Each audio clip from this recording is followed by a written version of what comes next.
വീണ്ടും അമീബിക് മസ്തിഷ്ക ജ്വരം ബാധിച്ച് ഒരു മരണം കൂടി റിപ്പോർട്ട് ചെയ്തിരിക്കുന്നത്. പുതിയങ്ങാടി സ്വദേശി സച്ചിദാനന്ദനാണ് സ്വകാര്യ ആശുപത്രിയിൽ ചികിത്സയിലിരിക്കെ മരിച്ചത്. ഒരാഴ്ച മുൻപാണ് കടുത്ത ഛർദിയെ തുടർന്ന് ആശുപത്രിയിൽ പ്രവേശിപ്പിച്ചത്.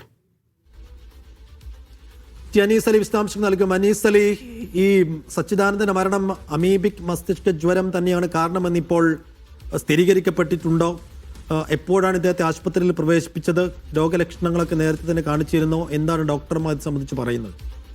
തീർച്ചയായും സൈഫുദ്ദീൻ, ഈ അമീബിക് മസ്തിഷ്ക ജ്വരമാണ് എന്ന് സ്ഥിരീകരിച്ചിട്ടുണ്ട്. മരണം പുതിയങ്ങാടി സ്വദേശി സച്ചിദാനന്ദൻ സ്വകാര്യ ആശുപത്രിയിൽ ചികിത്സയിലായിരുന്നു. കഴിഞ്ഞ ഒരാഴ്ചയായി അദ്ദേഹം ചികിത്സയിലുണ്ട്. 72 വയസ്സായിരുന്നു.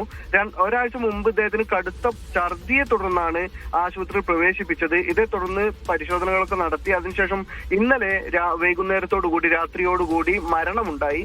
അതിനുശേഷം പരിശോധനയിലാണ് അദ്ദേഹത്തിൻ്റെത് അമീബിക് മസ്തിഷ്ക ജ്വരമാണ് എന്ന് സ്ഥിരീകരിച്ചിട്ടുള്ളത്. എന്തായാലും അദ്ദേഹത്തിന്റെ വീട്ടിലെ കിണർ വെള്ളമൊക്കെ ഇപ്പോൾ പരിശോധനയ്ക്ക് അയച്ചിട്ടുണ്ട്.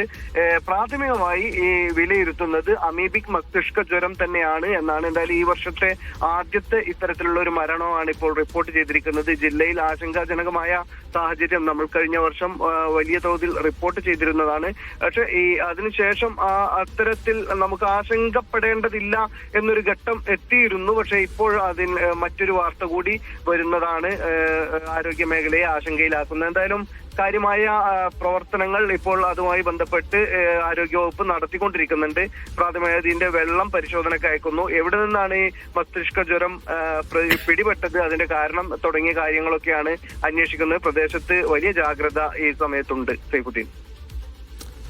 യെസ്, അപ്പോൾ 2026 പിറന്നതേ ഉള്ളൂ. ആദ്യ ആഴ്ചയിൽ തന്നെ 2 അമീബിക് മരണങ്ങൾ റിപ്പോർട്ട് ചെയ്യപ്പെടുന്നു എന്നുള്ള